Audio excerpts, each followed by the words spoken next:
Alors John, cette marche, la marche d'Ishango, tu en penses quoi? Ben, je pense que nous sommes finalement arrivés à Namur.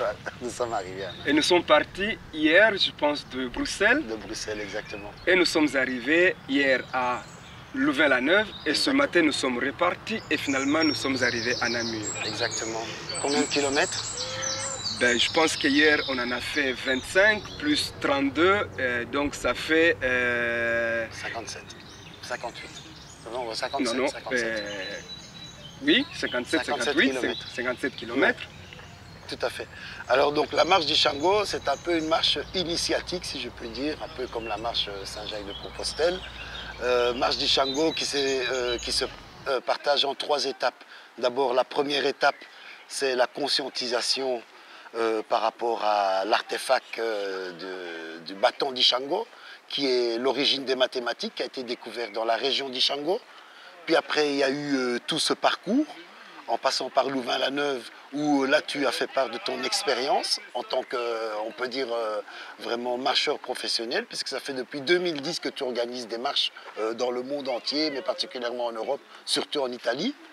Et donc, pendant cette marche, tu as parlé du fait qu'après la pandémie, tu as eu l'occasion de libérer un peu les gens grâce à cette activité outdoor, cette activité qui se passait à l'extérieur avec des écoles, tu as galvanisé différentes personnes. Et aujourd'hui, nous arrivons à Namur, donc c'est la 3e étape de cette marche initiatique, la marche d'Ishango, où le dieu de la rumba congolaise est décédé. Je parle de Luambo Makiadi, qu'on appelait Franco. Et donc moi, je suis vraiment très content que tu es venu pour m'apprendre à marcher, m'apprendre à réfléchir sur différents sujets. Et maintenant, donc, moi, je t'invite ici à Namur, parce que c'est ici, notamment au Delta qui se trouve là-bas, et au Cavema aussi, où nous allons organiser un festival au mois de juin, donc dans un mois, qui s'appelle le Nafrika. Oui, merci beaucoup, mais je pense aussi qu'il serait très important créer un peu une connexion entre cette marche et la situation à Ishango. Parce que nos frères, nos sœurs qui vont regarder un peu ce message que nous lançons, Bana Ishango. Voilà, ils ont besoin, mais je dis Bana Ishango, mais c'est toute la République démocratique du Congo. Exactement. Ils ont besoin de comprendre, parce que nous avons parlé de l'origine de la mathématique, de l'origine de la calculatrice, et aujourd'hui nous sommes en train de parler d'un conflit au Congo, et voire même dans la vallée d'Ishango, où il y a des millions de morts depuis pratiquement 25-26 ans. C'est un conflit, un véritable génocide. C'est un conflit qui a commencé, disons, en 1996 et il est encore en cours. Donc ça, c'est très important à faire comprendre, comment dire, que cet objet qui a été pris dans la République démocratique du Congo aux années 50 se trouve aujourd'hui dans le cœur même de l'Europe. C'est quelque chose qui donne de l'argent même au cœur même de l'Europe, donc à la Belgique.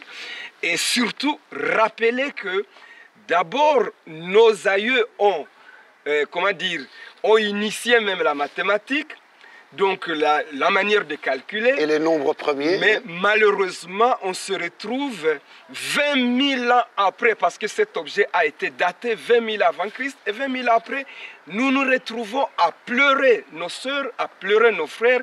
Et pour moi, qui suis parti de l'Italie, je suis venu d'ici parce que moi j'organise les marches internationales et nationales pour sensibiliser sur la situation du Congo. Venir ici, je voudrais que ça soit clair pourquoi on a organisé cette marche, quoi. Tout à fait. Je pense bien que c'est très important que nos sœurs et nos frères d'Ishango nous entendent et on aimerait que cette marche et ce festival puisse être un tremplin pour quelque chose de concret qui peut être fait pour nos frères et nos sœurs à Ishango, voilà. Et surtout pour la paix et la justice dans la République démocratique du Congo. Alors pour information, donc, le festival va s'ouvrir le 3 juin au Kavema avec l'oratorio d'Ishango, qui est un oratorio qui a été créé donc, par Daniel Schell et Chris Joris. Et cet oratorio relate un peu l'histoire de ce bâton qui est vieux depuis plus ou moins 20 000 ans et qui est à l'origine des mathématiques.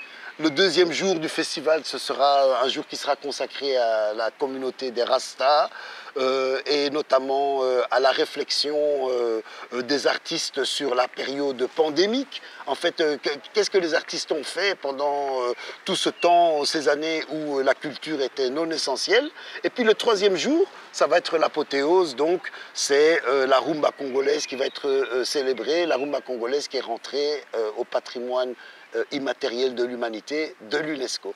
Donc c'est le 3, le 4 et le 5 juin 2022 au Delta et au Kavema, qui est un tout nouveau théâtre qui a une acoustique unique en Europe. Et oui, oui, non, je disais, bon, je voulais... Voilà, non, c'est très bon. Le festival voilà, on est là, on est arrivé. On est là. Un message pour nos frères, nos sœurs congolais, congolaises, voilà. Oui. Nzete yangoyo teme. Nzete ya biso. Donc biso lelo tutamboli na oyo, mais nzete ya solo ya muke wana efandi na kati ya Bruxelles. Nzete wana un jour il faut zonga na mboka na biso. Voilà. Nzete wana pour monango awa il faut payer à peu près $15. Oui. Vous vous imaginez donc bandeko tolembi mingi mais kolemba o ezali pona mboka. Voilà, en tout cas. Quoi dire? Je voudrais dire, pour l'invitation. Oui, je voudrais dire juste une parole pour nos frères d'Ishango, Bana Ishango, nos frères du Congo, Bana Ishango, Tosangana, Pona Congo, Nabiso. Voilà, viens faire la fête en Africa le 3 juin, le 4 juin et le 5 juin. Boboto, Boboto, Boboto Nabino Nyonso. Merci.